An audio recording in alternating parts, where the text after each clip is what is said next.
In an age long past, Saturday morning was a time of wonder. Legends were forged and 1,000 adventures across countless television sets. In time, that cartoon magic faded, and our champions were forgotten. Until now. Journey with our heroes into the past as we rekindle the wonder of those weekend cartoons. Saturday morning lives again here on Saturday Morning Roleplay! Hey everyone, and welcome to Saturday Morning Roleplay. On each episode of this podcast, we pay homage to the beloved and forgotten cartoons of our youth by playing a tabletop RPG based on those classic stories. I'm your Game Master MC Williams, but you can call me Mickey. And with me at the table are... I'm Katie Bolaños, and I'm playing Jitter Bug, the super scaredy cat jumping spider. I'm David Nair, and I am playing Humbug, the rule-following, rule-enforcing bumblebee. And I'm D-Resmatic, but you'll also hear my friends call me Hollis. And I'm playing Punchbug, the stag beetle who punches absolutely every problem hoping it's a solution. Once again, we're using a custom hack of the Polymorph game system by 9th level games. The core mechanics have been left intact, but reskinned to fit our setting and with some adjustments and special rules as needed. The core concept of Polymorph is that each player has exactly one die that they roll for everything, and each player has a different die type. In our case, a D6, a D8, and a D10. There are 4 basic moves that cover a different set of skills. Hive Mind succeeds on a 2 or a 3 and covers mental actions. Bug Out succeeds on a 3 to 5 and covers physical actions. Sting'em succeeds on a 4 to 7 and covers conflict resolution actions. And Exoskeleton succeeds on a 5 to 9 and covers strength actions. A roll of 1 is a lucky charm which succeeds if it can be tied into the player's bug type or unique magic charm. A maximum roll on the player's die is a Queen's Blessing, and success or failure depends on the level of rot in the magical forest where our bugs make their home. So join us now for the next part of the story about the power of friendship and caring, the Love Bugs. Last time on Saturday Morning Roleplay. The humans need all the help they can get whenever the evil birds of prey, led by the foul wizard Cruelbeak the Owl, swoop in, bringing unhappiness and anger in their wake.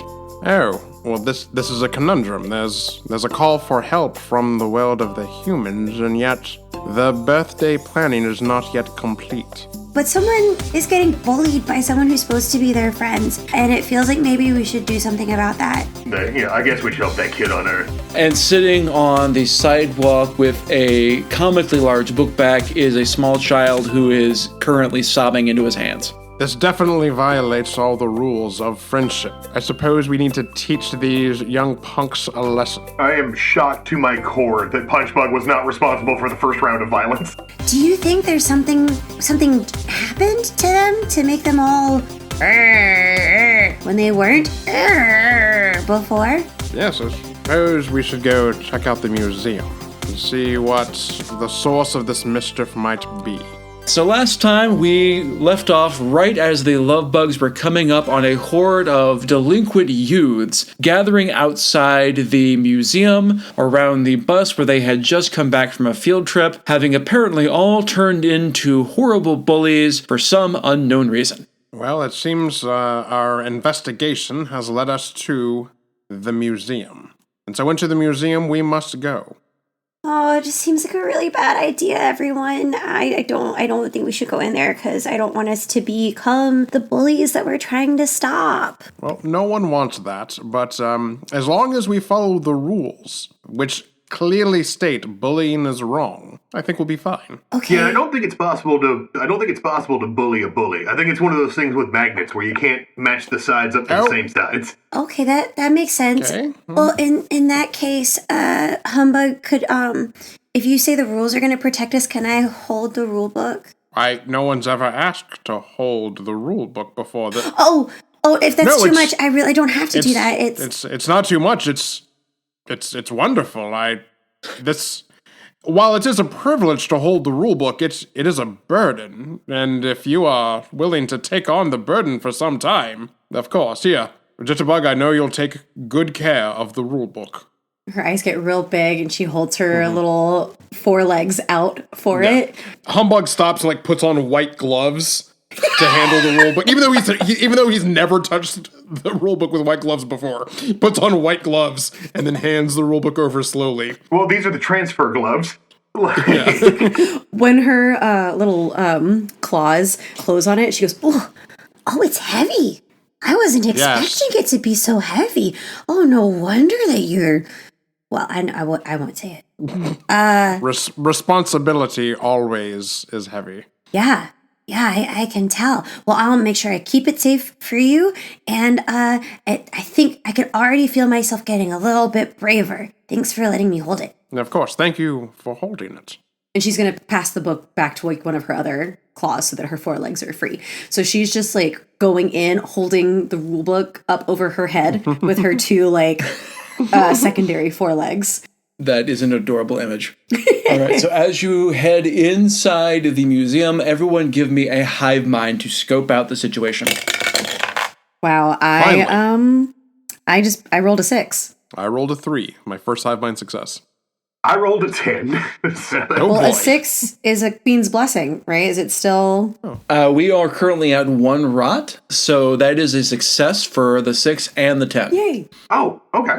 All right. I thought I was sure, like, well, that's not in the range. No, that is in fact for both of you a critical success. So yeah, this is going to go real great. So everyone succeeds, but 2 of you are going to get a little bit more. So as you Say it's walk, because I'm bolstered by the rule book. absolutely. I just feel so brave because I'm carrying it. As you walk inside the museum entrance, it is busier than it usually would be. And as you're watching, you realize it's not actually more people. They're just much more frantic and active, all engaged in weird acts of petty vandalism. This includes not just the hooligan children, but indeed some of the adults and even some of the museum staff have gotten in on the vandalism fun. You see one of the dinosaur skeletons, which I was very distraught to learn are actually made of casts of the bones rather than the actual bones when I was a child. That haunted me.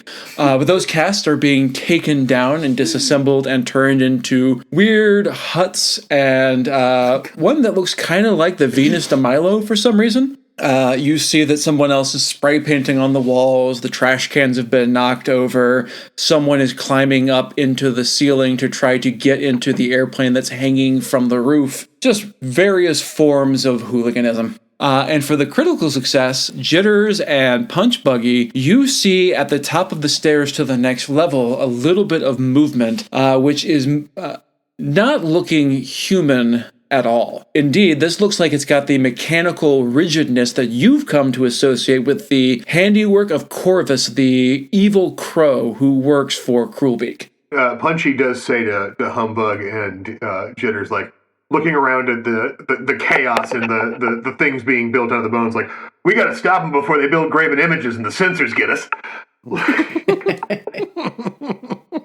When Jitters first goes in, she kind of like quails a little bit at all of the chaos and frantic energy. Like spooks her for sure. It's very overstimulating, but she like holds the book really strongly, and she gets this really determined look on her face. And when she sees Corvus, she just holds the book up high and says, "We're going to follow the rules!" And she just starts marching through the crowd. One tear just comes down Humbug's eye as he proudly marches behind Jitter Bug. We're here on a tour of the museum like we're supposed to be. Jitters, give me an exoskeleton roll to try to force your way through this cloud. Through this crowd. Not cloud. Cloud would be easy. Can I get a bonus because I have the rule book? No bonus, but if you want, you could spend one of your wishing stars to succeed on this using the rulebook as your justification for why you succeed. Yes, I will do that. Or do I have to declare that before I roll? No. I'll declare it after I roll. I'll use it after. Well, when I try to do an exoskeleton, yes, I shall use a wishing star. Because that was a 3. So yeah, you use one of your wishing stars, and indeed, as you walk with the rulebook held aloft before you, declaring, "We're going to follow the rules," a faint aura seems to emanate from the book that is forcing all of the unruly people away from it, clearing a nice triangular wake for you and your fellow love bugs to move through.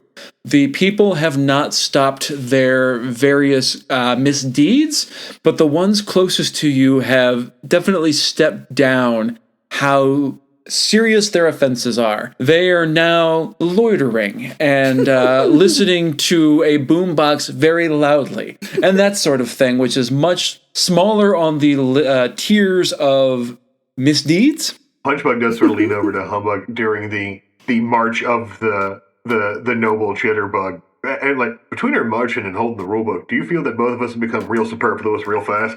The rule book has never done this for me, ever. I've tried. It's never worked this way. It's all right. It happens to a lot of bugs. Oh, poor Humbug. All right, so you're heading up the stairs. Yeah, towards where we saw Corvus. Or towards where we saw the work of Corvus. Do you tell Humbug about Corvus? Because Humbug didn't see Corvus. Oh. I'm busy brandishing the rule book, so... All right. Punchbug, do you say anything when you see Corvus? Yeah. Do we see Corvus or just one of his mechanical constructs? You see the very textbook, jittery, awkward, stiff movement of one of his constructs. So you know he's here. Oh, this... So Punchbuggy doesn't even wait to make a funny, esoteric, fourth wall breaking wisecrack. He just literally just goes up both boxing gloves over his head and tries to just bring him down whack-a-mole style on top of this thing's head. All right. So to start with, that is going to be 2 additional rot. Yeah. 1 for entering into a dangerous position and 1 for instigating violence. You guys. But sure, go ahead and roll me a sting'em roll. That's a 5. That is a 5. All right. So you are going to do your damage. Go ahead and roll your effect die, which is the same die, but if you roll your max number, it explodes and you get to roll it again and add the total. Hold on, let me do, sorry to slow down. Let me do this with a real one rather. This one feels like a roll.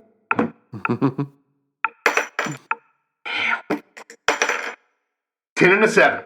Yeah, you come charging up the stairs, boxing glove cocked behind you. We actually maybe even hear a sound effect as your glove goes back. And it just explodes out, and you see what was originally a skeleton in ancient Greek armor that was coming at you with a sword raised above its head, and you shatter it into pieces, and it explodes everywhere. After the explosion, Punchbug does, pose with his fist up. The screen freezes. It comes in. There's a watercolor soft focus filter over him for a moment. And the Chinese hand-see for pistol shrimp style flash at the screen below his body. I love it. Shrimp are bugs.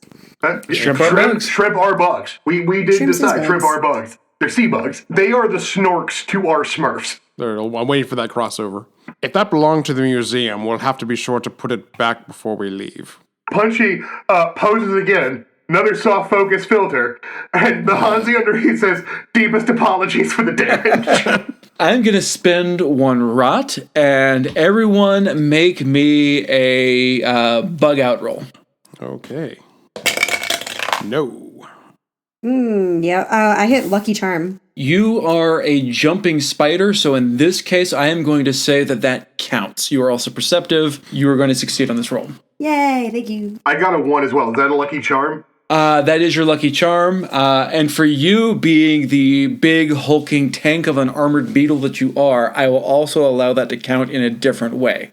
Cool. So David, you look up as you come up and you realize that there is a chandelier overhead that one of the other minions, this one a knight in shining armor, cuts the rope on and the chandelier drops. Jittery, you see it coming and you just leap straight through the chandelier, through a hole in it, and come out landing on top of it. Punchbuggy, you just kind of hunch up and take it, and it just kind of bungs around you, leaving a nice Punchbuggy shaped hole where the chandelier fell on you, doing absolutely no damage. Humbug, you are going to take 2 hearts. And Ouch. let's just say I come out cupcake shaped for no reason, just to call back. And the knight in shining. Where is the knight? He is standing on the landing a little ways away from you. There he is, the bum with the candelabrum. Does he also look like one of Corvus's constructs? He definitely does. Guys, that's the second one of Corvus's constructs we've seen. He's got to be around here somewhere. Yeah, should we could spend all day fighting his mechanical constructs, but... That sounds like a great idea. No, that's not what I was saying. Oh, damn. He just runs off. It's just amazing. Jitters and Humbug will have to be the adults in this situation. Jitter Bug is actually going to shoot her webs at Punch Buggy's ankles to try and stop him. Okay, give me a bug out roll. I got a Queen's Blessing again. Queen's Blessing. All right, because I spent a rot, you are still within a thriving forest, so that is going to count as a success. So it goes off exactly as you want. Describe how it goes. Punchy starts taking off towards this knight, but just in time, Jitters manages to shoot out her webs, and they wrap. She means to just wrap it around his ankles, but she gets a little excited, and it wraps all the way up his legs, up to his hips. So he winds up going like this, and then goes rigid first, and then just falls over straight. If I may, oh, that's perfect. If I may, I would like if he made it halfway up the staircase to wherever because the knight it sounded like he was elevated. So every step down, he sort of hits. He's like, nerds, heck, nerds again. I'll allow it. And every time that happens, Jitters winces. Goes, oh, sorry, Punchy. Oh, that's perfect. Yep, yes, that's exactly the one happens. rule no one can deny: gravity. I have some bandages if that helps. If she puts the bandages on his head, the part of him that isn't webbed up, he's like, yeah, Jitters, that does help. That actually helps a lot. I appreciate exactly what she's gonna do. Awesome. If you want to use a hive mind roll, you can try to actually give him one heart back with your tenderly applied bandage. Okay. Go for it, because even a failure here would be hilarious. No, I got a 6 again. You got a 6 again. Okay, that is a Queen's Blessing, and your charm is in fact a bandaged heart. So yes, this succeeds. Punch Buggy, you get one heart back. And she's feeling kind of bolstered and warm by this, because she's like, wow, I'm being really helpful right now. I've never been this helpful before. I wonder what'll happen if I do this. And she goes and sticks a bandage on Humbug as well, who got hurt earlier. All right, give me another hive mind roll. That's a 3. That is a 3, so that is going to succeed as well. So Humbug, you take one heart back. Yay! And then she just starts looking at her bandages whoa, these are so powerful. And she's going to look around for the nearest kid who's being a hooligan. And she's just going to kind of creep up behind them and then just put a Band-Aid on the nearest part of exposed skin. All right, give me a bug out roll to try and pounce on this poor unsuspecting child.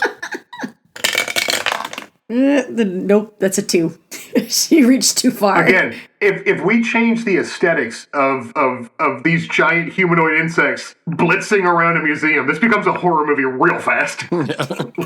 It does indeed, but fortunately, this is a fun, bright pastel 80s cartoon. So instead, you do a perfect pounce directly at this child, who unfortunately gets tripped by another child just as you near, and you go sailing over both of their heads with a surprised look on your face as the child you were expecting to land with a bandage instead ducks out of the way, and you go sailing off and hit the wall and apply the bandage to the wall instead, coming sliding down next to what appears to be a mummy, who is another one of Corvus's constructs, and looks an awful lot like Punch Buggy does right now. It's all, what do you mean? He's wrapped up with bandages. He's also all wrapped up. Although after Punchy does get that healing energy bandage, he does sort of come up and does the Superman flex out of the web. I feel great, but I also feel like following the rules, which doesn't normally feel like me. So I might have been brainwashed just a little by my friend. She's gonna squeak in surprise and what's the word I'm looking for? Not unintentionally. She's gonna squeak in surprise, and without meaning to, she's just gonna shoot her webs out. All right, give me a bug out. That's a 3. That's a 3. So, yeah, you leap, and in your panicked little squeak, you launch your webs out, and the mummy, who had his arms out in classic mummy fashion, gets pinned to the wall, arms still out. He's still trying to walk forward. He's just not going anywhere. And she's just going to turn real pink and go, You made me web. I don't want to decode that. And she just like hides her little face. She's so embarrassed. The Punch Buggy looking between her and the mummy goes, how'd they get that by the census? No, like she peed herself, you guys. Oh my god. Right, I get it. Yeah, it's still. No, I get it. It's still.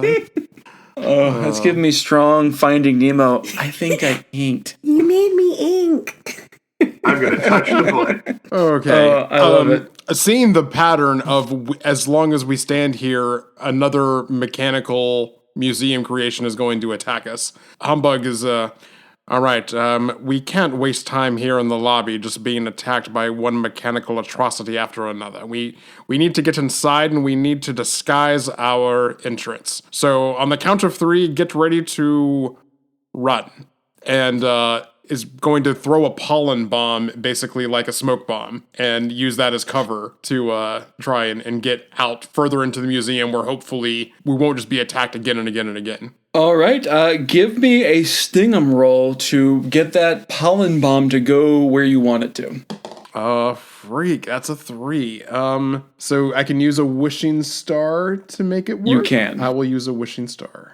All right, so with the spend of a wishing star, it goes exactly as you want. Describe what happens. So it's just like a classic smoke bomb from Batman or any animated ninja, where it just holds up this ball of pollen with one of his 6 arms, slams it on the ground, and a puff of yellow smoke just fills the entire room they are in, and as the yellow smoke dissipates, they're just not there. And we are deeper into the museum. That is perfect. And as the smoke clears, you see an enormous Tyrannosaurus Rex skeleton looming over where you just were, looking around in confusion because there were bugs there, and now there are not. And so we are going to move deeper into our museum now. So you've come up the stairs, you've come through the rotunda with the enormous chandelier, and you find yourself moving through the Egyptian exhibit, which is clearly where that mummy came from originally. And at the end of the hall, you see what is very clearly the back wall of the museum where the Birds of North America exhibit is. I have to imagine for this crew, seeing that is like seeing the hell portal in Event Horizon. Yeah, Jitters immediately is going to hide behind Punch as soon as she sees the birds. A Humbug stinger is just ready to go. Remember, they're only models. They can't hurt us. But what about the mummy and the knight and the other skeleton we saw? Okay, those could hurt us. But these are just museum exhibits. They're perfectly safe. Perfectly safe. As you say that, a model of what appears to be a bat goes zooming by overhead, and being a bat in the middle of the day, it doesn't see very well, so it smashes into the wall and falls down knocked out. But no, those things can definitely hurt you. Also, I'm not sure a bat's a bird, but whatever. Bat is not a bird. A bat is a mammal. Definitely not. Mm-hmm. Someone in the museum is getting fired over this. Humbug, I really don't like to argue with you or tell you you're wrong. No, but it really it's seems all right. like these models can hurt us. Yes, reality just argued with me and I lost. So what do we do? Well, I don't know. I don't have the rules with me. I've never felt so lost. Oh, I'm unsure here. what to And do in this situation. She's going to, as soon as you say that, she's going to immediately give it back, the rule book back to you. Say, I don't need it anymore. We got through all the bullies. Oh, are you sure? For now. Thank you for letting me borrow it. Oh, I thought I might learn a lesson about what it's like to find that the rules were inside me all along, and I didn't need the book, and I would have a chance to grow. But no, I'll just take the book back. Thank you. No, That's I can fine. keep holding on to it if you prefer. It's too late. No, it's too late. I'm holding it now. It's not for next season. Yeah, can I use my edge of have the rule book to decide what to do next? Sure, give me a hive mind roll. Oh crap! This is what I suck at. Yeah, I got a 7, so I definitely did not succeed. So obviously, the clear and obvious thing to do according to the rules is to stay on the path along the line that is marked on the floor and walk in single file neatly down the hall. That's what the rules clearly state. All right. Well, the museum has laid out the course of action. We should just follow the yellow line and single file. And, don't touch anything. Just be sure to pay attention and learn something and have fun. That's the most important part. Okay, I trust you. Then Humbug just starts walking down. And the rule said so. I don't know if it's a good idea, but Humbug, you so rarely lead us wrong. So, and you've got the rule book. So that's, I don't know what else to do. What about you, Punch? Punchbug will essentially rub his chin, and he's deep in thought for a moment. He goes, I don't like the smug attitude of these lines on the floor, but Humbug's usually right. I say we follow him for now, but if we have to change, I've got an ace up my sleeve. And he holds up one of his boxing gloves, points at it with the other boxing glove, even though it doesn't have fingers, and points to the bottom of the other one. And instead of an ace being there is of course just cupcake matter and icing goo. So you are moving down this totally normal and absolutely not dangerous at all hallway of Egyptian exhibits. There was definitely not a mummy that just came out of here. I thought we were in the birds exhibit. The birds exhibit is at the other end of the mummy exhibit. It is just up ahead right now. So we get a nice shot from the back of you all walking towards the bird exhibit through the mummy exhibit, seeing nothing going on around you, and as you walk past, 2 sarcophaguses on either side. Sarcophaguses? Yeah. I'm not sure which. Open up and come out on either side of you with mummies who just slowly fall into line behind you, keeping pace with you. This rule following is really working, Humbug. Even the mummies are following the line. Yes, rule following I find is infectious. Once you set an example, others can't help but want to follow suit. So you make it through the mummy exhibit with 2 mummies in tow who are absolutely on board with the rules for some reason. One of them is wearing headphones listening to the audio tour. Not sure where that came from, but yeah. And the other one has a little map and is looking at it and consulting it. And you make it to the Birds of North America exhibit on the far end, which has a bunch of very terrifying, looming stuffed birds. The lighting in here is weirdly chiaroscuro for some reason. Everything is very starkly lit with huge looming shadows. Terrible for a museum, but great for a climactic confrontation with an evil crow. Punchbug does sort of look around and he's like, I don't like how this scene's being edited. Everyone be on your guard. If Jitters had boots, she'd be shaking in them. You get that very classic xylophone sound of the shaking. Yeah, she's clinging. She's holding Seabiscuit very close and says, Humbug, can I just can I just touch the rule book? It made me feel so brave downstairs. If I could just just touch it a little. Why don't you just take the rule book back? Maybe I will learn that. No, lesson I could never. You're so lost without it. I just want to put my. I just want to touch it. Just yeah.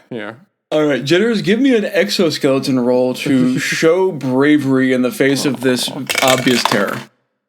That's a 3. That is indeed a 3. So you reach out one quavering hand to put it on the rulebook, and as soon as you touch it, overhead you hear a loud caw, and you leap 1,000 feet into the air, through the roof, and are just up in the air somewhere. You'll come down soon. Okay, thanks. Meanwhile, the other 2 of you know that Corvus is in here somewhere. Give me a hive mind roll to try and spot them. I rolled an 8, so that's a Queen's Blessing? That is a Queen's Blessing. We have just entered into neutral on the Forest Rot pool, so that is going to be success, but at a cost. Okay. What about you, Punch Buggy? I got a 5, which would be great if it was a bug out roll, but it is not. So you definitely see Corvus in a corner on the other side of the room, and he is just leering at you with a mocking grin on his beaky face. I don't like how he can grin, even though physiologically he shouldn't be able to. Meanwhile, for you, Humbug, you do actually see Corvus. He is behind you, perched on the doorway. Very Edgar Allan Poe's The Raven. He's a crow, not a raven, but the animators weren't 100% sure of the difference, so they just decided to go with it. And your cost is going to be that he is going to swoop down and dive at you. Meanwhile, you, Punch Buggy, are definitely going to try to take a swing at the stuffed bird, which is not Corvus, but you're 100% convinced it is. Yeah, absolutely. Absolutely I am, and absolutely I will. Give me a sting 'em roll to see how that goes. That's a 2. That is a 2. So you go in, again, we hear that sound as your punching boxing glove comes back. Except there's not anything substantial there, so it goes clean through the stuffed bird and into the wall, and you are stuck now with your punching boxing glove. I don't want to keep calling it a punching glove. A boxing glove. Your boxing glove is now stuck in the wall, holding you fast. For you, Humbug, give me an exoskeleton roll or a bug out roll. A 6. So it's called an exoskeleton. Exoskeleton. All right. So as Corvus dives at you, you manage to just sort of swell up your fur and kind of take it as he comes down, diving towards you, and he manages to get his talons on you, but he doesn't do any damage. So he picks you up, and for a hot second, you're like, oh no, he's picking me up. Then you're like, oh wait, I'm a bee. I can fly. But am I still grappled, like in his control? For the moment, yes. Okay. Punch Buggy, give me an exoskeleton roll to try to remove yourself from the wall. Exoskeleton. That one I pass. I got a 5 on that one. Again, you're a bug. This shouldn't work, but you have your muscles swell up very Popeye-esque, and you pull it out, and the giant chunk of wall comes with your boxing glove, and you just kind of punch the wall again, and the wall that was stuck around your boxing glove shatters and falls to the ground with a glass tinkling noise for some reason. His muscles flex again at the end of it, and he's like, 2 can play this physiologically incorrect game.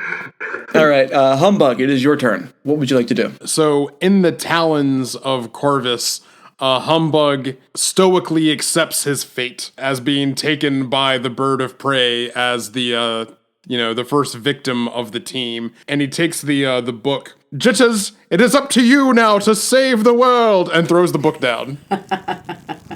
Okay, that's a whole turn. That's a thing you can just do. The whole thing. Yeah. We will go ahead and say that Jitters, this is about when you are going to come falling back out of the sky with a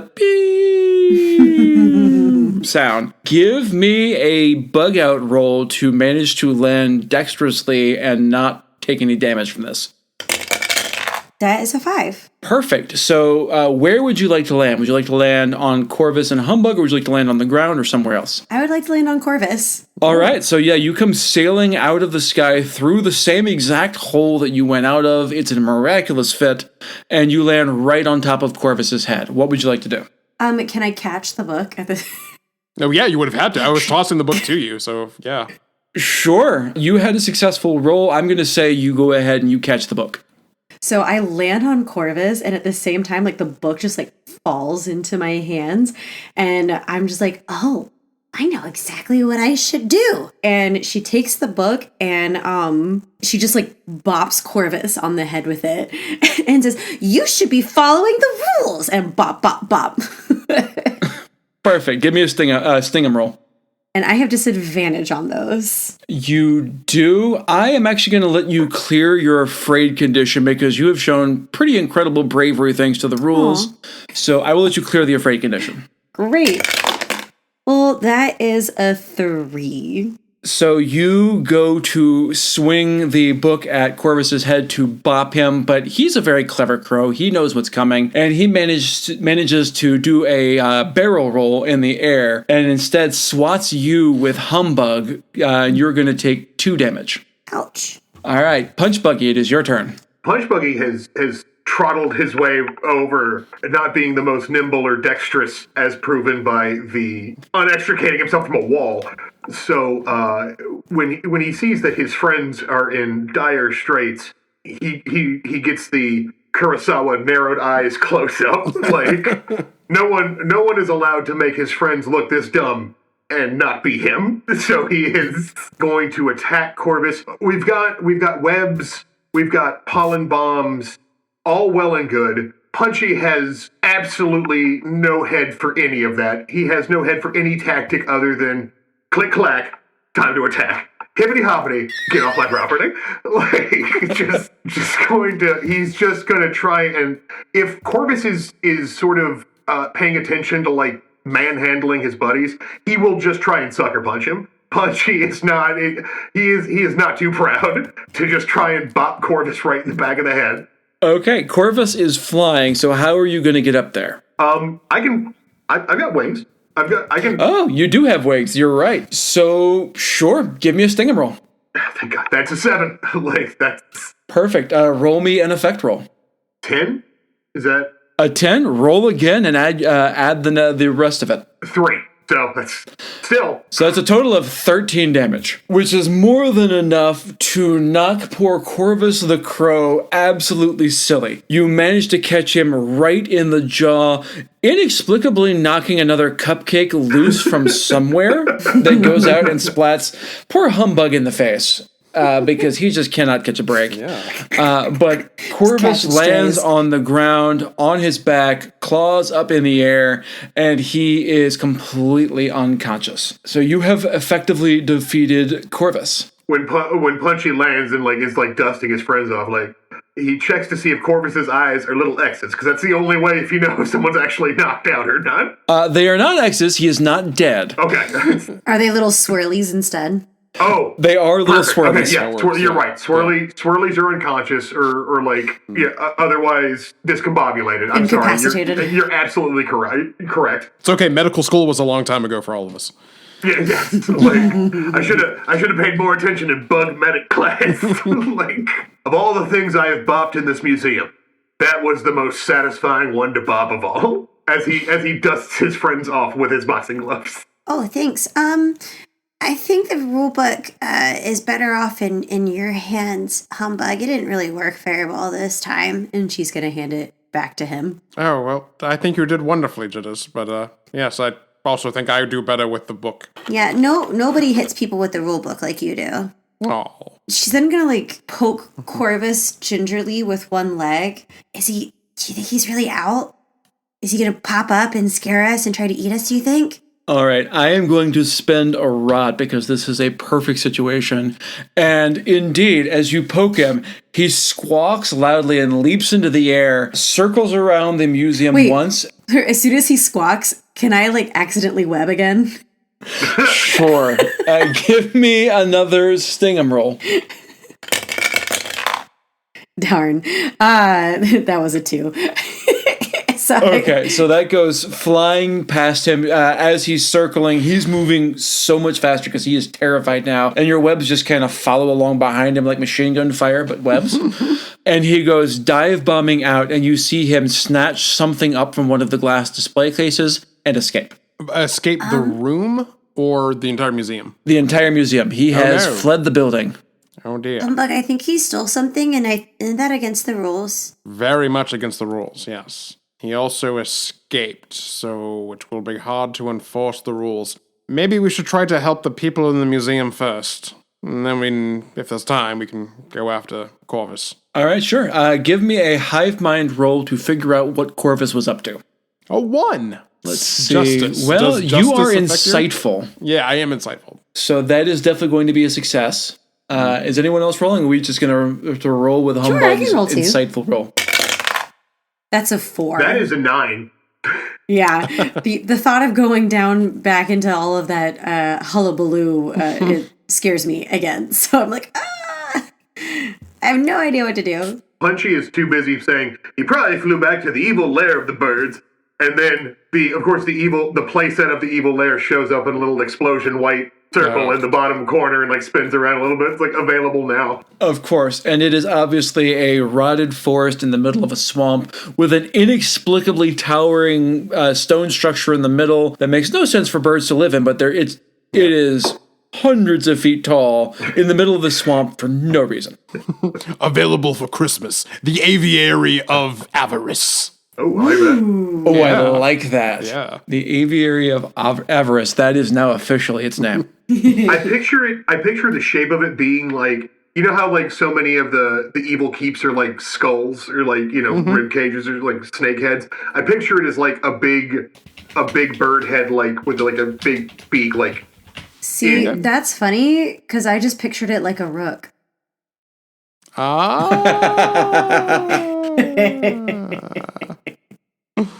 It is shaped like a rook, and at the very top, just below the crenellations, there is in fact a giant gaping owl head. Okay. Owls do like that's perfect spooky vibes. Like that's perfect evil lair stuff. Yeah. But with your successful insight roll, Humbug, you do in fact see down at the bottom of the stairs near where the item was stolen what appears to be a bucket of mementos from the museum, which are inexplicably bird whistles, which seems to have very little to do with the museum, but do look an awful lot like Corvus himself. Okay. So, bird whistles? I'm not following. I guess go down with and your examine successful these roll. I'll No, don't spoon feed it to me. I'll figure it out. That's all right. There's because there's bird whistles and there's people losing their minds. So clearly, like the old adage, you can't blow a bird without. Nope, it's not a thing. You can't whistle while you bully. No, that's not it. Have you ever seen the whistles at like Renaissance Fair? Where like kids just like get them and they blow on them and they make like the funny noises and they're just like really obnoxious. That's exactly what I'm talking about, and these are in fact shaped like the little birds. The ones you gotta put like water in. They go. Yeah. Okay. So we the kids are blowing on the think that- whistles and losing their mind. You do in fact see that all of the kids from the field trip have one of those whistles. All right. Well, I guess we should confiscate the whistles. Then that would make everything better. How do you fight a whistle? I frantically flip through the rule book. Well, I don't think we Sure, have to give me fight another it. hive mind. Wells. We just have to ask nicely to get the whistles back. Yeah, I got a 4, so it's like wells, whetstones, whispers. Nope, nothing about whistles. I did get a 3 for hive mind, which makes perfect sense. Punchy, of course. If you begin a question with "How do you fight X?" like that's the only time he's ever going to succeed a hive mind roll. So like he got a 3. He's like, hold on, Humbug, hold on, Jitter. I got this. I know this one. And he holds the whistle. He's like, the key is panache. The key is grace. The key is subtlety. And then just smashes it with his other boxing glove. You know what? That was a success. Yes, that does in fact release a certain amount of energy. You see that evil green aura come up, and the person nearest to you who is in the midst of doing, let's say he was tying someone's shoelaces together, suddenly stands up and looks around confused like, what was I doing? Why was I doing that? That's so mean. I would never do something so mean. Oh. actually, and since he's not doing anything mean anymore and sounds like he's really nice, Jitter Bug is gonna like kind of sidle up to him and say, I think it's these creepy bird whistles that you and your friends have. Maybe you could help us get the whistles back? Sure. Give me a hive mind roll to try to convince him to help out.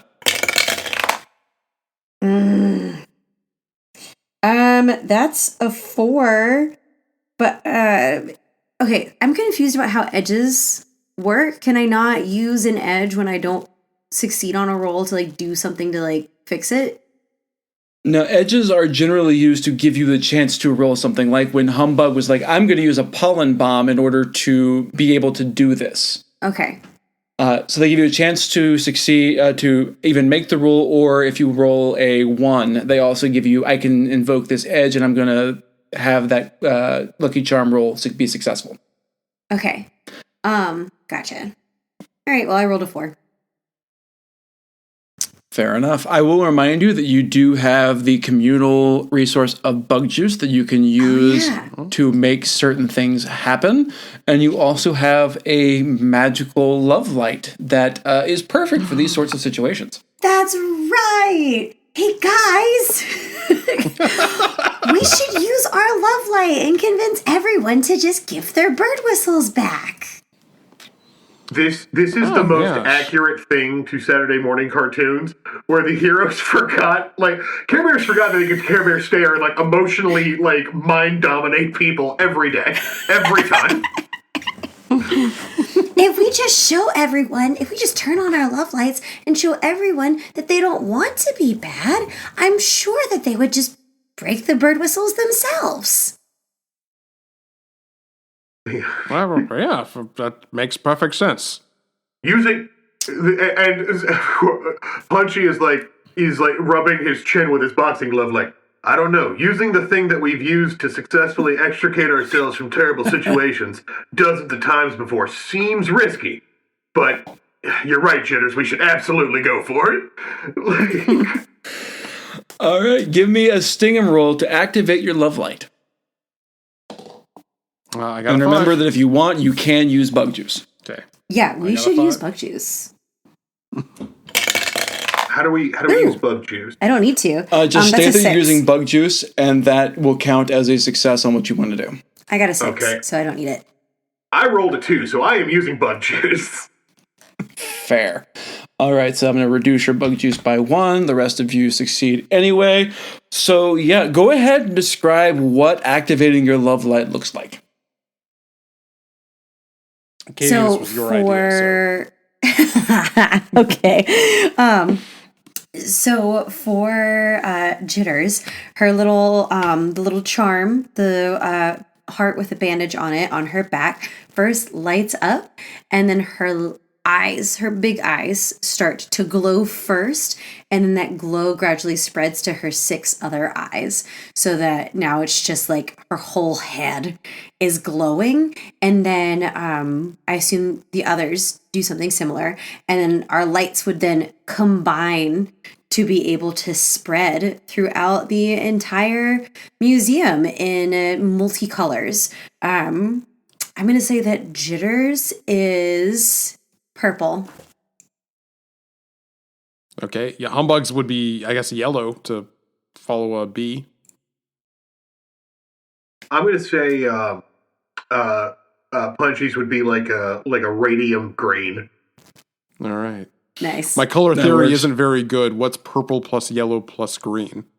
Brown. Brown. All right, it's brown. Yeah, purple That's- and yellow are complementary, so they they do not combine very well. Okay. Maybe. Fortunately, it doesn't combine so much as it makes an iridescent swirl of the 3 colors that come out in like a whirlpool that then sweeps over the entire room, and everywhere the love light hits, the people stop whatever mischief they were up to, stand up straight and look around confused, and drop their bird whistles. Love Bug nightlight toys available now.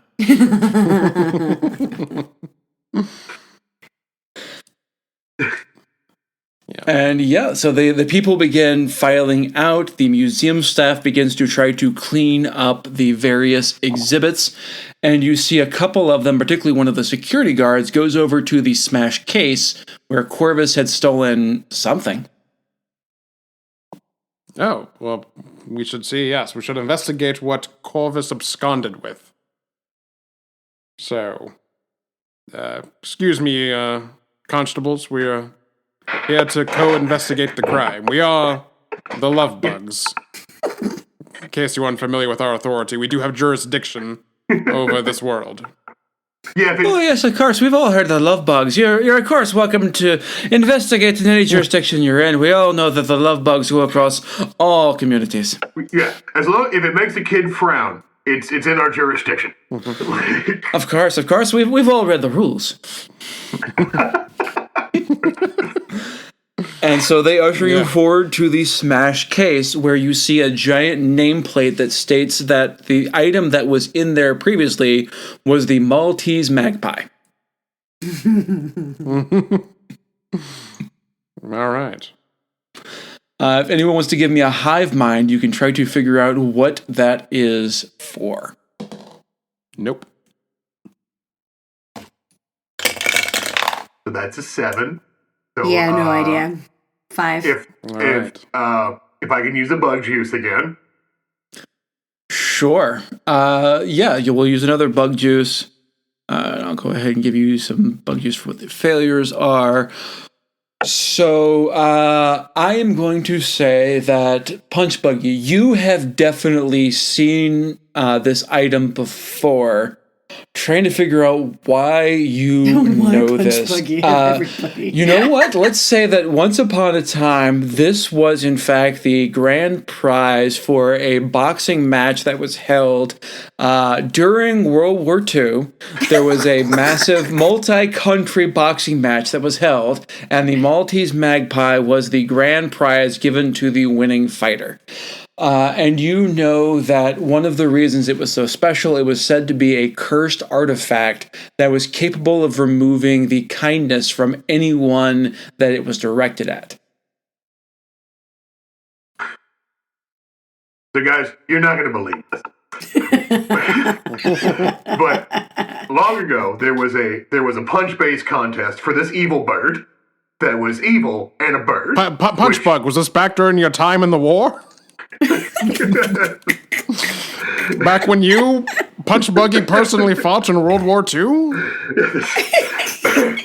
This is back As when you are canonically the oldest love bug by a long mile? Octogenarian Punch Bug? This is back when I was a tail gunner in Doolittle's fleet. This is the 80s, right? So he wouldn't be that much older. It is. He's like 56. Okay, all right. He lied about his age to get into the air. Okay, all right. He's a young 50. All right, sorry, I forgot my timeline. He's like, I know you're gonna have a hard time believing this, but that this evil-looking bird statue was in fact evil. Well, it's not there anymore. We can't see the statue. There is a little picture hopefully next to it. Oh, Yeah, all right. Yes. I'll let it slide. Anybody who's got their grubby little feathers on this evil bird statue can suck the happiness out of any. You know what? Okay, I can hear myself now saying "suck happiness out of," and that if you know what, we're gonna roll that back. We're gonna fix that in post. Killing me. we hear a director enter the vocal booth. George, we talked about this, man. You've got to stop. You've got to stop giving us notes during your recording, okay, man? You've got to look. Let me do my job as the director. All right, you just read the lines, okay?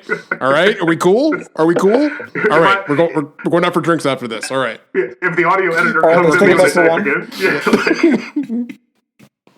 while you guys reset, I'm gonna go hit up the food tape. And suck the happiness out of some shrimps.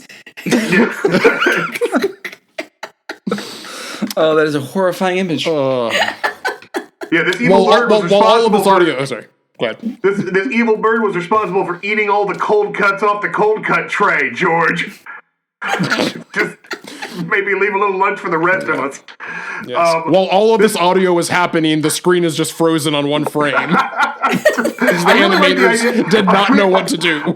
They were like, this is what they sent us. They told us. They didn't cut this out. I am not going to, I don't know, man. I really like the idea that Jitters, Humbug, and Punchy are just looking at the screen, waiting for the, and they're just going like...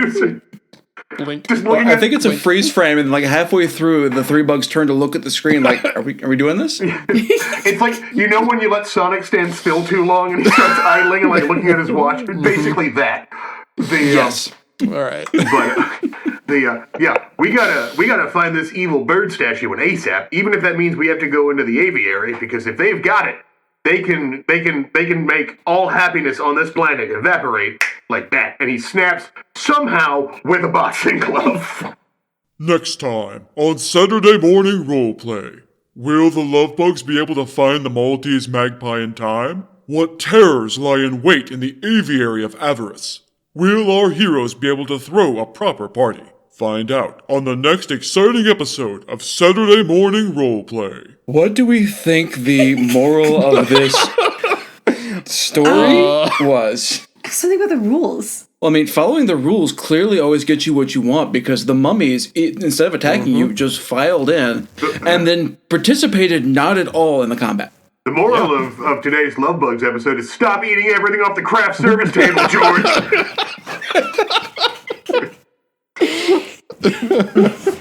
The moral is just because you recorded something doesn't mean you have to use it. Right. The moral of the story is pay your editors more.